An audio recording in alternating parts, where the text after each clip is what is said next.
AW, mantan Bupati Ogan Ilir, serta MD dan FR yang tertangkap tangan oleh BNN Pusat karena kasus narkoba di kediamannya tiba di Palembang pada Selasa 9 Agustus 2016.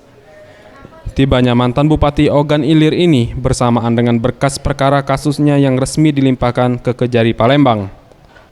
Kedatangan AW ke Kejari Palembang didampingi kuasa hukum beserta anggota BNN. Menurut AW, dengan dilimpahkan berkas perkaranya ke Kejari Palembang, sebagai warga negara yang baik, dirinya akan mematuhi semua proses hukum yang ada dan menjalani setiap proses.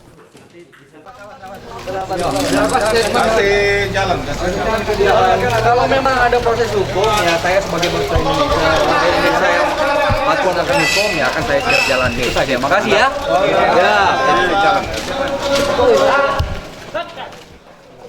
Dalam pemeriksaan yang dilakukan oleh tim Kejari Palembang, AW tampak tenang dan sebanyak 6 orang petugas BNN Pusat terus mendampingi AW. Faridus Satria, Seption Rizky, Sriwijaya TV.